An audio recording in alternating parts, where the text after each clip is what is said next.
Welcome back to part 2 of Cars and Coffee, the May 20th meetup.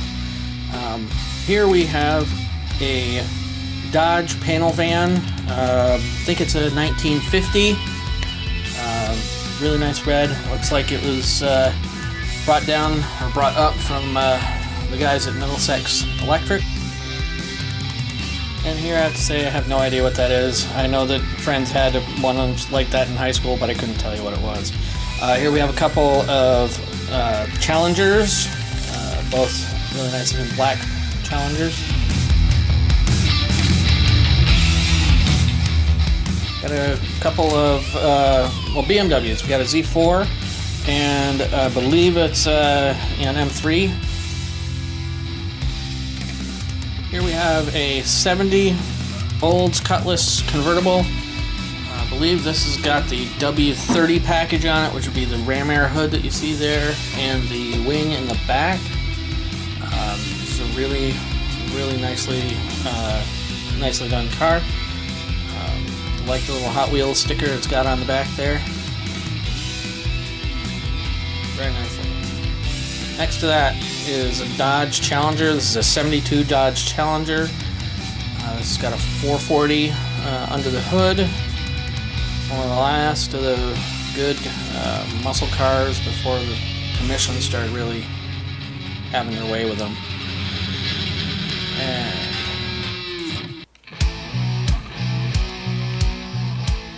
next to that we have this really nice green 442, Olds 442. This is a 72 Olds 442. It's got a 350 rocket.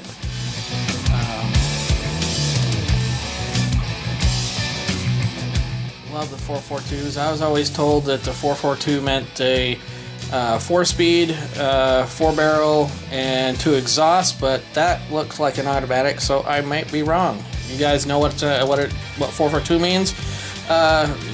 Put it in the comments and help educate me. Next to this, we've got 1973 Charger. Think she's a librarian, huh? Must be a librarian owns this car. Very nice black interior. Didn't get a chance to get a good look under the hood to see what that's running, but beautiful looking car nonetheless. Love the stance of the car, a little jacked up in the rear. Now we've got a Dodge A100 pickup, cab over. These were made from 64 to 70. Not a lot of differences that I'm aware of in them. Really cool. Here we've got a 964 911. It's a Carrera 2 convertible. One more generation after this before they went to water-cooled. Now we've got a 73 or 74 Roadrunner, WRX, and a it's either early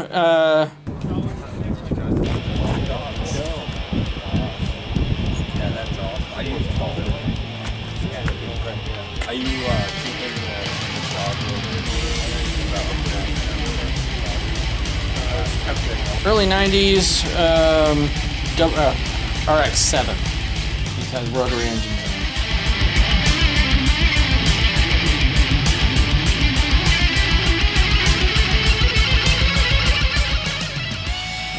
Line of BMW, either a 5 Series, a 1 Series, 3 Series, and a Z3, sorry.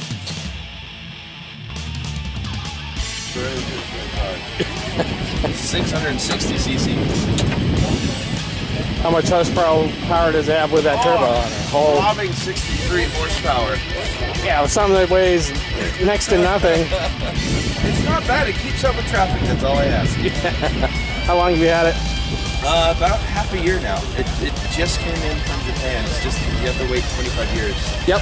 So they can come over. It's got the great little boost noises and everything. It's a lot of fun. But yeah. I imported it right when it was that horrible storm we had back in like right end of January or early. Yep. Oh, this thing was fine. Like it's a little mountain goat. It's took care of it. Is this 4-wheel drive? Yep. It's got a transfer case and everything, so it's got 4 high and low. Wow. That's awesome. Yeah. Here we have a Porsche 911. I'd say this is somewhere in the 80s. Couldn't tell you exactly. Really nice. I love those things in the red. And the nice Fouche wheels. Real signature of the Porsche 911s. Here we have, this is a late 70s, early 80s MGB. You know, it's in that date range because of the big bumpers on it. The older ones didn't have to meet the same crash standards, so they had smaller bumpers, but this one definitely does. We have a Honda Civic Si. Couldn't tell you a whole lot about it because it's not really my cup of tea, but it's a nice looking car nonetheless.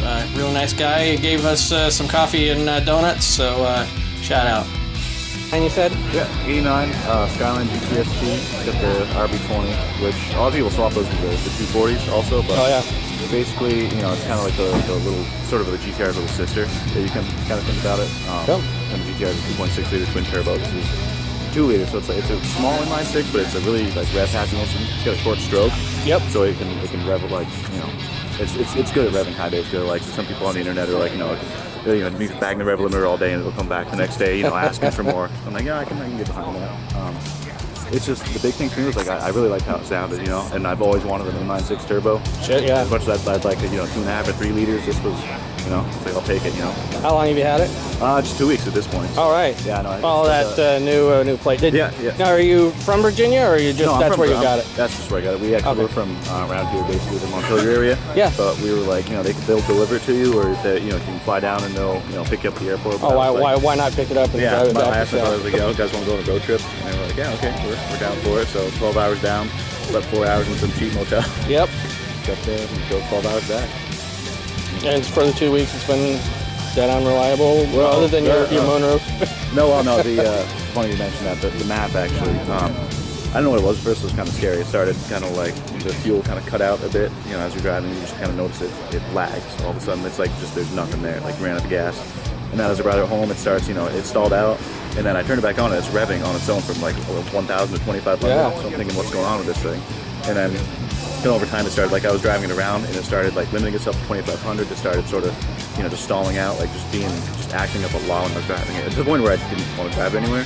So I was thinking like, okay, what's wrong with this? But we Googled all the symptoms, like, you know, like, but that's just, you know, bench top, you know. Yeah. But, somebody described the exact problems they were having, like that was mine, and they were saying, yeah, it's probably your map. So I was like, sweet. I have another spare map in the back actually, because I bought it from Australia and it took 2 weeks to get here. But a day before it came in, because I was reading, people were like, yeah, no, usually the solders dry out so bad. So some guys, like, I brought it from a mechanic, $30 to give me solder them. So my buddy kind of pushed me to you know, take a look at it, but I was like, you know what, because I'd already kind of ripped it out, because I was like, you know, whatever, I'm gonna learn something, I'm gonna break it, but I'll learn something doing it, because I got a new one coming in. Yep. And I looked, and I was like, okay, there's just 4 pins that, you know, need to be soldered to these 4 pins. So the day before it came in, coincidentally, we like broke it open, I just did some solders off, resoldered it, and turned it back on, and it was like night and day. It was like before it was a struggle to start, you had to give it the gas to actually get it to go, and it was struggling really. It wouldn't rev over 2,500, and as soon as I put the new back in with the solders fixed, it was awesome. Cool. It was a good feeling. How many miles or kilometers do you have? Kilometers? They advertise on the site miles actually. Okay. It's got 87,000. Nice Miata. This is an early Miata. Later ones, of course, have different front ends.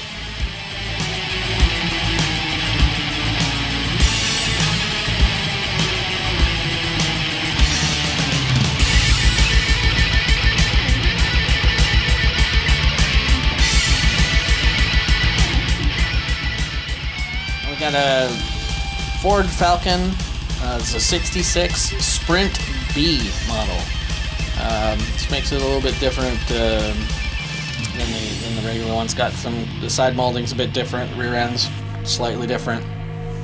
Of course, this was the original underpinnings for the Ford Mustang.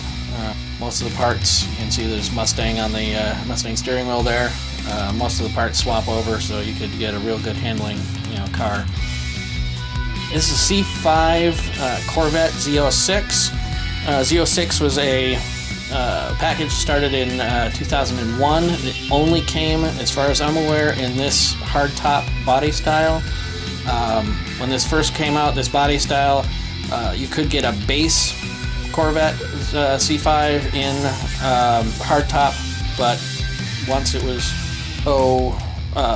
01, it was a Z06 only body, as far as I'm aware. Now we are looking at this 67 Plymouth Barracuda. This is the hardtop version.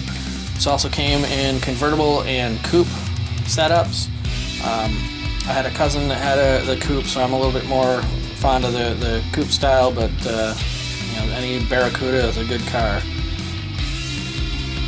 Very interesting orange color on that. I like the little stripe in the back there.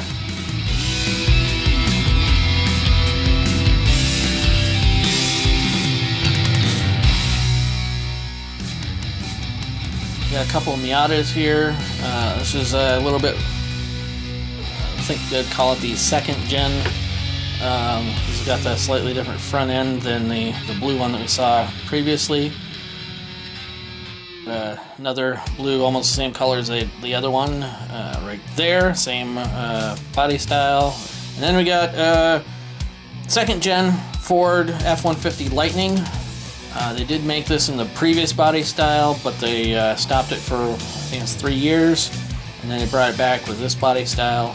This has a supercharged V8 under the hood. Very limited, only came in the step-side bed style. I love the side exits on that, and somebody definitely did some work with those tires to get all that on there. Very nice looking truck.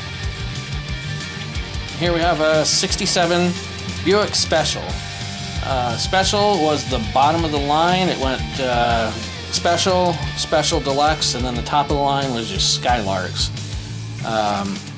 67 was one of those great years. 67 to 69 were some of the greatest years in the car world as far as body styles and horsepower that you get under the hood.